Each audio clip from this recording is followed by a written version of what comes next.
नमस्कार, जय माता दी। मैं हूँ आपकी अपनी लाइफ डिजाइनर जीतू आचार्य। शनि प्रदोष व्रत, और वो भी सावन के आने से पहले का शनि प्रदोष व्रत। आपके जितने जीवन के कष्ट हों वो सारे दूर हो सकते हैं। शनि वक्रीय चल रहे हैं, रेट्रो चाल में चल रहे हैं, और ऐसे में सावन से पहले का आने वाला शनि प्रदोष व्रत और इसकी पूजा, इसका व्रत बहुत ही महत्व रखता है। एक तरफ भगवान श्री हरि योग निद्रा में है, तो सारी सृष्टि का जो कार्यभार है वो उन्होंने भगवान भोलेनाथ के परिवार को सौंप दिया है। ऐसे में शनि प्रदोष का व्रत पढ़ना, सावन से पहले का ये व्रत पढ़ना, ये बहुत उत्तम व्रत होगा। ये बहुत ही अच्छा व्रत माना जाएगा। आपकी जिंदगी की हर नेगेटिविटी को दूर करेगा, आपकी जिंदगी के सारे कष्टों को दूर करने का। जो लोग भी शनि पीड़ा से परेशान हैं, शनि ढैया से, शनि की 7.5 से, शनि दोष से, या फिर शनि जिनकी कुंडली में नीच के चल रहे हैं, उनको खास करके ध्यान रखने की जरूरत है और उन्हें खास करके इस व्रत को जरूर करना चाहिए। इनफैक्ट अगर के व्रत नहीं कर पा रहे हैं तो एटलीस्ट आप पूजा भक्ति जरूर कीजिएगा, क्योंकि जब हम काल पुरुष की कुंडली की बात करते हैं तो काल पुरुष की कुंडली में दो ऐसे भाव जिनके रिप्रेजेंटेटिव जो हैं वो शनिदेव हैं, लेकिन दो ऐसे भाव में अगर शनि पीड़ित अवस्था में बैठते हैं तो हमारी आयु के लिए संकट भी पैदा करते हैं। अष्टम भाव 12th हाउस यानी द्वादश भाव, यहाँ शनि का रोल ज्यादा देखा जाता है। और वहीं अगर क्या कर्म भाव और बढ़ोतरी का भाव यानी दशम भाव को देखें या फिर एकादश भाव को देखें, तो इन दो भावों का भी बहुत ज्यादा कंसर्न बन जाता है। तो दशम भाव के स्वामी 10th हाउस के जो लॉर्ड हैं वो शनिदेव हैं, और 10th भाव हमारा काम है, कर्म है हमारा। और वहीं पे अगर हम एकादश भाव की बात करते हैं तो वो हमारी इनकम है। शनि का वक्रीय होना हमारी इनकम के लिए भी डेंजरस है और हमारे कर्म के लिए भी प्रॉब्लम है। लेकिन शनि का वही मार्गी चलना कर्म और इनकम को पुख्ता करता है, स्ट्रॉन्ग करता है। इसलिए शनि का ये व्रत बहुत उत्तम व्रत माना जाता है। यहाँ आप बहुत सारी समस्याओं के समाधान पा सकते हैं। प्रदोष काल की पूजा, इसका खास करके महत्व होता है। और जैसा कि हमने कहा कि भगवान श्री हरि योग निद्रा में है, तो सारी सृष्टि का जो रेख देख है ना, वो सारी भगवान भोलेनाथ के पास है। भोलेनाथ की पूजा करना इस दिन बहुत उत्तम माना जाता है, क्योंकि प्रदोष काल भोलेनाथ को डेडिकेटेड माना जाता है और त्रयोदशी तिथि का खास महत्व होता है। तो आपने खास करके इस दिन पूजा भक्ति भी करनी है, भगवान भोलेनाथ की आराधना भी करनी है, और वहीं शनिदेव की आराधना भी आपने करनी है। यानी शनि को भी प्रसन्न करना है, भगवान भोलेनाथ को भी प्रसन्न करना। 4 माला ओम नमः शिवाय मंत्र, इसका जाप आपने इस दिन जरूर करना है। सुबह भी कीजिएगा, लेकिन संध्या काल में, प्रदोष काल में आपने जरूर इस पूजा को करना है। अब ये मोटे तौर पर हम कुछ आपको समय की सीमा बता देते हैं। इस सीमा के अंदर ही अगर आप इस पूजा को करते हैं तो आपके लिए बहुत उत्तम रहेगा।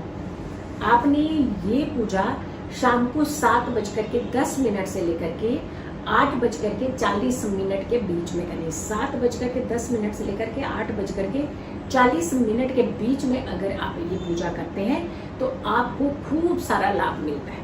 वहीं अगर हम शनिदेव की बात करते हैं, शनि के मंत्रों का जाप करना चाहिए आपको, और इसी प्रदोष काल में ही शनि के मंत्रों का जाप करना चाहिए। शनि पीड़ा से मुक्त होंगे, शनि के दोष से मुक्त होंगे। डेबिलिटेड है अगर आपके शनि यानी नीच के हैं आपके शनि, तो भी आपको लाभ देंगे। और वक्रीय अवस्था में किसी खास भाव के साथ अगर ये संबंध बना रहे हैं तो भी आपको लाभ मिलेगा। तो आप शनि पूजा भी कीजिएगा और भोलेनाथ की भी पूजा कीजिएगा, ताकि आप स्वस्थ भी रहें, आप निरोगी काया भी रहें, धन की भी कोई कमी ना हो, काम भी आपका ना रुके और किसी तरीके की हानि परेशानी आपको ना झेलनी पड़े। जो लोग बहुत ज़्यादा बीमार रहते हैं और बार बार उन्हें बीमारी जो है अटेम्प्ट करती है, तो ऐसे लोगों को 8 मीटर काला धागा लेना चाहिए और हर 1 मीटर के ऊपर एक गांठ लगा देनी चाहिए। टोटल 8 गांठें इसमें लगा देनी है और इस धागे को आपने 8 हिस्सों में बांट देना है और हर एक हिस्से में एक गांठ जरूर आनी चाहिए। इन सारे धागों को इकट्ठा बंच करके आप एक नॉट बना करके शनिदेव के आगे रख दीजिए। उनको चरणों में स्पर्श करा के इस धागे को उठा लीजिए और इस नॉट को खोल करके इसके 8 धागे बना करके अपने घर में रख लीजिए। अगर कोई व्यक्ति, आपके घर में भी ऐसा कोई व्यक्ति आ जाता है जो बहुत ज्यादा पीड़ित अवस्था में रहता है, बहुत ज्यादा बीमार रहता है, तो आप उसे भी एक धागा दे सकते हैं। आप अपने घर के हर सदस्य को एक धागा पहनवा सकते हैं। इससे आपकी एंजाइटी खत्म होगी, नजर दोष नहीं होगा और किसी भी तरीके का परेशानी भरा मैसेज होता है ना, जो हम परेशान हो जाते हैं, कभी आपकी हेल्थ को लेकर के मैसेज आ जाता है कि बीमार हो गए जी आप, कभी आपका काम गड़बड़ हो जाता है, कभी कुछ, ये जो आपके रिकॉल होती रहती है ना रोज रोज चीजें आपकी जिंदगी में, वहां से आपको मुक्ति मिलेगी। लेकिन इस धागे को आपने प्रदोष काल के बीच में ही बनाना है। ये जो समय हमने आपको बताया है पूजा करने का, उसी समय के बीच में ही आपने इस धागे को तैयार करना है। और अगर आपको स्किन से जुड़ी हुई प्रॉब्लम है, डिजीजेज है, तो इस समय के बीच में पूरे बॉडी की आप सरसों के तेल की मसाज जरूर करें। इससे भी आपके स्किन डिजीजेस दूर होंगे, आपकी एंजाइटी दूर होगी, आपकी नेगेटिविटी दूर होगी और इनफैक्ट आपको एक बहुत ही अच्छा पाथ मिलेगा जहां आप अपनी जिंदगी को सुकून की तरफ ले जा सकें। जिस व्यक्ति की दवाई नहीं छूटती है कभी, यदि डिपेंडेंट है, एक दवाई खाई तो दूसरी खत्म हुई तो तीसरी, ऐसे लोगों को इसी प्रदोष काल में अपने घर से कुछ मेडिसिन ले जा करके बाहर जा करके किसी खुले मैदान में जा करके फेंक देनी चाहिए। इससे भी आप दवाई से मुक्ति मिलती है और यानी दवाई आपके जीवन में धीरे धीरे कम होना शुरू हो जाती है। और अगर आपके काम को बार बार नजर लग जाती है या घर को कहीं नजर लग जाती है, तो जो 8 धागे बनाए हैं उनमें से एक धागा निकाल करके 8 दिन के लिए शनिवार से लेकर के अगले शनिवार तक इसे आप अपने घर की चौखट पे टांग दीजिए। अगले शनिवार इसे उतार करके किसी भी पीपल के पेड़ को, पीपल की जड़ में रख दीजिएगा।